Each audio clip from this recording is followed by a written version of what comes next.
हाँ, तो alternating current को कंटिन्यू रखते हुए सम इम्पॉर्टेंट टर्म्स आपने हैंड डाली थी।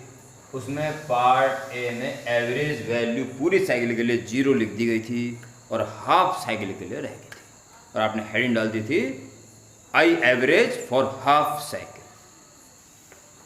I average for half cycle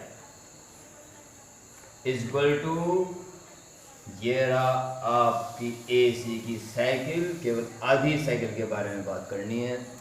किसी इंस्टेंट टी पर करंट की वैल्यू होती है I naught sine omega T. Okay, हाँ जी, दिखाई दे रहा सब कुछ। किसी इंस्टेंट पर करंट है आई, थोड़े से टाइम इंटरवल डी टी के दौरान आई इंटू डी टी, तो लेंथ इंटू ब्रेथ क्या हो जाएगी, ये एरिया। और साथ में आई इंटू टी क्या होता है, चार्ज, इंस्टेंटेनियस चार्ज। इसका इंटीग्रेट कर दो, यानी ऐसे ऐसे तमाम स्ट्रिप्स का एरिया ऐड हो जाएगा, तो टोटल चार्ज हो जाएगा आधी साइकिल के लिए। ठीक है, टोटल चार्ज, जैसे मैं कहता था ना speed is equal to distance upon time, तो जो कहता था एवरेज स्पीड, तो total distance upon total time, फिर ये यूज करते थे। इसी तरह से करंट होता है चार्ज अपॉन टाइम, और मैं कहूँगा एवरेज तो total charge upon total time. तो प्यारे बच्चों, टोटल चार्ज हो गया इंडिकेट करके, इंस्टेंटेनियस चार्ज था, इंडिकेट दिया, टोटल चार्ज हो गया। कब से कब तक, टाइम के केस में। या तो पूरा टाइम पीरियड हो जाता है ना टी, तो आज देख लीजिए T by two, T by two, ये हो गया total charge upon total time, T by two. ये हो गया जी total charge upon total time, यानी कि average current only for half cycle. चलिए बस कैलकुलेशन करके आगे बढ़ते हैं तुरंत।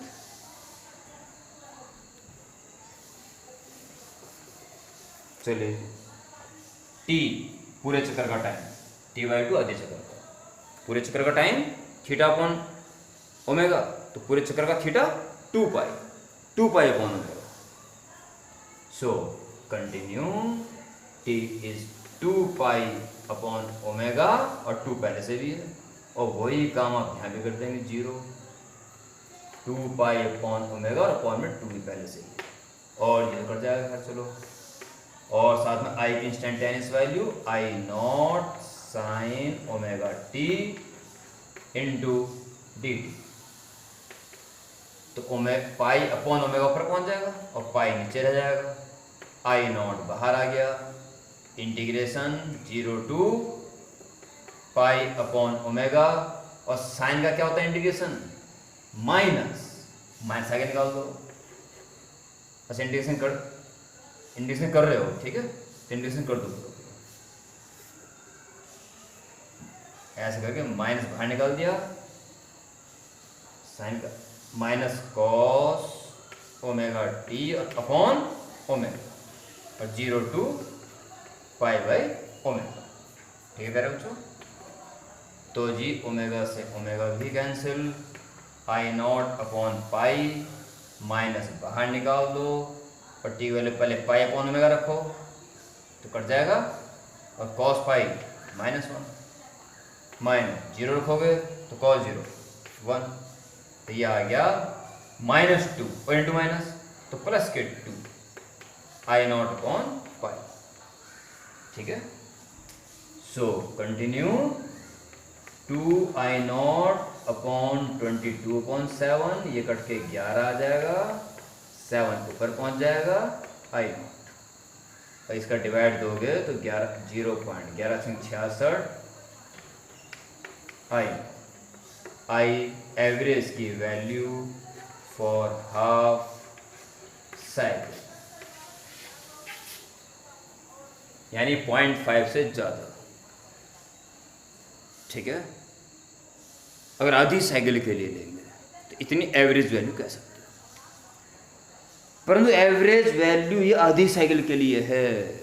एक सर्किट में इसको प्रिंट नहीं किया जा सकता कि इतना ही फिर लौटेगा, भी एवरेज फिर भी जरूर आएगा कि जितना एवरेज ये प्लस के लिए आया उतने माइनस के लिए भी आएगा। वो तो आधी आधी कहीं जरूरत पड़ेगी तो ये काम आएगा बस। प्यारे बच्चों, पहली बात मैं आपको ये बता दूं कि डीसी के लिए सोर्स ऐसे शो करते थे और ऐसे करंट शो कर देते थे। ठीक है प्यारे बच्चों, हाँ दिख रहा है, चेक करना पड़ता है बार बार। और अब एसी का मसला है तो उसके लिए हम एक राउंड बना देंगे और इस साइकिल को यहाँ शो कर देंगे। और ऐसा करते ही ये तो आपको पता ही है, इसकी पोलैरिटी फटाफट चेंज होती रहती है, plus minus plus minus plus minus plus minus. तो करंट भी यूं यूं यूं यूं यूं यूं, इसलिए एरो तुम बना ही नहीं सकते किसी पर्टिकुलर डायरेक्शन में। एक बात तो कान खोल के सुन लो भीगे भी, हर अल्टरनेटिंग करंट सर्किट में, हर एसी सर्किट में एरो कभी नहीं बनाओगे। ठीक है, डायरेक्शन इसकी अदल बदल रहती है बहुत तेजी के साथ, इसलिए एरो कभी नहीं बनाओगे। दूसरा, डीसी होती है 5 एम्पीयर लिख सकते थे एरो बना के, परंतु एसी है तो एरो तो बना ही सकते, पर लिखोगे क्या, ये तो लगातार परिवर्तनशील है। एवरेज वो केवल आधी साइकिल के लिए है, हमें तो पूरी साइकिल का एवरेज चाहिए। और पूरी साइकिल एवरेज मैथमेटिकल प्रॉब्लम के कारण 0 आ रहा है। उस मैथमेटिकल प्रॉब्लम को प्यारे बच्चों दूर करना है। एवरेज आधा प्लस आधा माइनस के कारण कैंसिल हो रहा है, तो भैया पहले उनका स्क्वायर कर लो, बाद फिर रूट कर देना। स्क्वायर करके मीन निकाल लो, तब तो माइनस ही प्लस बन जाएगा। और मीन निकाल चुकी, स्क्वायर करना पड़ा तो बाद में रूट भी कर दो। ठीक है, पहले करो स्क्वायर, फिर निकाल दो उसका मीन और बाद में फिर रूट कर दो उसका। ऐसी वैल्यू को कहेंगे हम आरएमएस वैल्यू। प्यारे बच्चों, आरएमएस वैल्यू जो आती है वो यहां प्रिंट कर सकते हैं। अगर एसी सर्किट में लिखा है 5 एम्पियर, तो एसी तो अदला बदली रहती है, तो उसकी आरएमएस वैल्यू लिखी गई है वहां। कुछ भी नहीं लिखा हुआ है, बस एसी 5 एम्पियर की एसी फ्लो हो रही है, तो समझ जाओ एसी की आरएमएस वैल्यू 5 एम्पियर है। ये बड़ा इंपॉर्टेंट पॉइंट है, दोबारा सुन लेना चाहता पर है बेहद important. Next heading part A डाल देते हैं ना, पार्ट बी डाल देते हैं। पार्ट बी पूरी लिखने वर्ड में, root mean square value of AC लिख दो।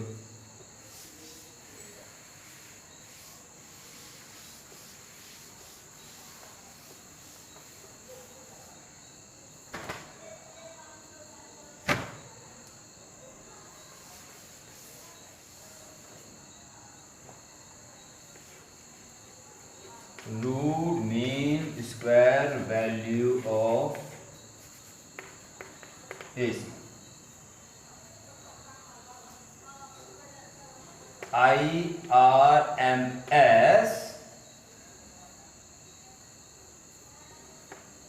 I इंटू dt करके चार्ज निकल गया था, फिर उसका इंटीग्रेशन कर दिया था और टोटल टाइम्स डिवाइड दिया था। अब हमें स्क्वायर करना है, पहले बाद में रूट भी करेंगे, बाद में अंडर रूट भी कर देंगे।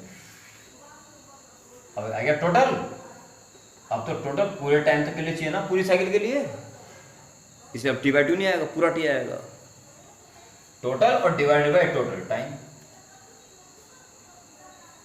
स्क्वायर करके एवरेज निकाल दिया, बाद में अंडर रूट कर देंगे। अगर अंडर रूट नहीं कर रहे हैं तो भी ये स्क्वायर निकल रहा है, अंडर कर देंगे तो आरएमएस आ जाएगा। आरएमएस से स्क्वायर निकाल लो पहले, कहां बार बार रूट लगाते रहोगे। यस, तो स्टार्ट, फास्ट स्टार्ट, तेजी के साथ। आई स्क्वायर की value I0 sign omega T, फिर इसका स्क्वायर I0 का square sine square omega T dt। I0 square बाहर निकाल दो, 0 to t upon t। Sine square का आता हुआ इंटीग्रेशन करना, I0 स्क्वायर अपॉन t या अपॉन t तो पहले 2 से गुणा भाग कर लो, 2 नीचे आ गया, 2 ऊपर आ गया। और 2 साइन स्क्वायर क्या होता है, 1 minus cos 2 omega t d t, 0 to t, या टी को लिख दो 2 पाई अपॉन ओमेगा, इसको सब लिख देना। तो ये चल रहा है IRMS का स्क्वायर, I0 स्क्वायर अपॉन 2 और T is 2 pi upon omega, ऊपर पहुंच जाएगा और 1 का टी के रिस्पेक्ट में टी हो जाएगा, और कॉस का sine 2 omega t upon 2 omega, और 0 टू 2 पाई अपॉन ओमेगा, कुछ नहीं कट रहा। तो I0 स्क्वायर ओमेगा अपॉन 4 पाई, 2 पाई अपॉन ओमेगा रखो तो ये हो जाएगा 2 pi upon omega minus 2 pi upon omega, तो ओमेगा कट जाएगा, 2 पाई इंटू 2 4 पाई, साइन 4 पाई की वैल्यू 0 माइनस, अब 0 रखो, ये भी 0 और ये भी साइन 0 बन जाएगा। तो I0 square omega upon 4 pi into बचा सिर्फ 2 पाई अपॉन ओमेगा, ओमेगा भी कैंसिल, पाई भी कैंसिल, और 2 दूनी 4, I0 स्क्वायर अपॉन 2, इसलिए IRMS की वैल्यू हो जाएगी, I0 का स्क्वायर हट जाएगा अपॉन √2। जो पीक वैल्यू होती है उसमें √2 का डिवाइड दे दो तो RMS वैल्यू हो जाएगी। और प्यारे बच्चों, इस RMS वैल्यू को हम सर्किट में लिख सकते हैं। इसका उल्टा, अगर AC सर्किट में लिखा है 10 एम्पियर का करंट फ्लो हो रहा है तो 10 एम्पियर RMS वैल्यू है उसकी, बस।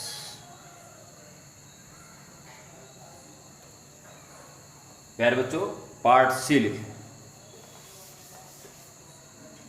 पार्ट देखिए, एम्पलीट्यूड और पीक वैल्यू, एम्पलीट्यूड और पीक वैल्यू ऑफ AC।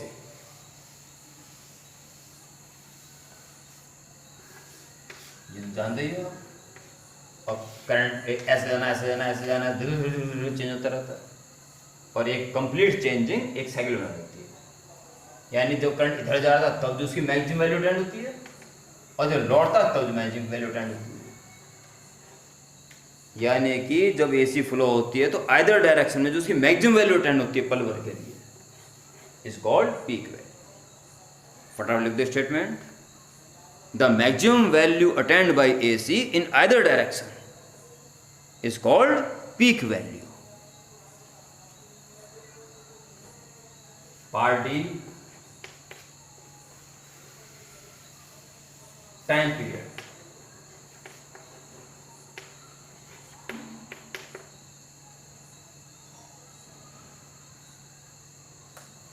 एक साइकिल पूरी करने में या जो कोयल घूम रही है जिससे AC बन रही है उसका एक चक्कर पूरा काटना है, बात तो एक ही है, जो टाइम लगता है टाइम पीरियड। देखिए, the time taken by AC to complete its one complete cycle of variation is called time period. Part E, frequency.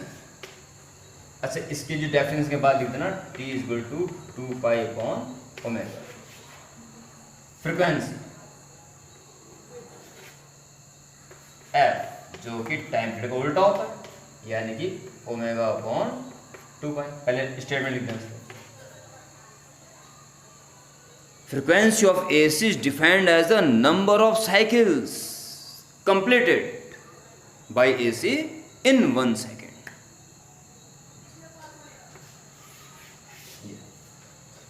Also, omega जगह जगह 2 पाई F हो जाएगा। F को तुम कह सकते हैं ये AC की फ्रीक्वेंसी है, पर ओमेगा तो जब तक घूमता हुआ ना दिखाई दे तो ओमेगा कैसे कहेंगे? बार बार कहा जाएगा ओमेगा क्या है, तुम ये थोड़ी कहेंगे कि AC जिस कॉइल को घुमा के, चाहे वो बल चीला में हो डैम में घुमा के बन रही है, उसकी एंगुलर स्पीड ऐसे तो कहेंगे इतना लंबा थोड़े पहुँचेंगे ओमेगा डिफाइन करने के लिए। अगर कोई पूछता है AC कैलकुलेशन में ओमेगा आ रहा है कि भाई ये ओमेगा क्या है, तो हम सीधा कहेंगे ओमेगा, हाँ ओमेगा इज 2πf। फिर पूछेगा 2π1 पूछेगा नहीं, वो क्या एफ क्या है, तो एफ को बताने के लिए हमें चीला डैम जाने की जरूरत नहीं है, ये सीधा बोल सकते हैं फ्रिक्वेंसी ऑफ AC, 1 सेकंड में जितनी साइकिल पूरी हो रही, दैट्स ऑल। ओके प्यारे बच्चों, तो ये कुछ बातें AC के लिए हुई, ये कुछ बेसिक टर्म्स हैं जो यूज़ किए जाते हैं। यहाँ तक नोट्स बना के प्यारे बच्चों पिछली 2 वीडियो को के जो नोट्स बने हैं उनकी तैयारी कर लो, बढ़िया से रिवीजन कर लो, हर छोटी मोटी बात क्लियर होनी चाहिए, तब अगली वीडियो आपको बेहद पसंद भी आएगी, लर्न भी हो जाएगी, नोट्स भी हंसते मुस्कुराते बना लोगे और भगवान की दया से सब अच्छा होगा। तो यहाँ तक अपडेट कर लो और बार बार रिवीजन कर लो यहाँ तक अगली वीडियो के आने से पहले। Okay, good night.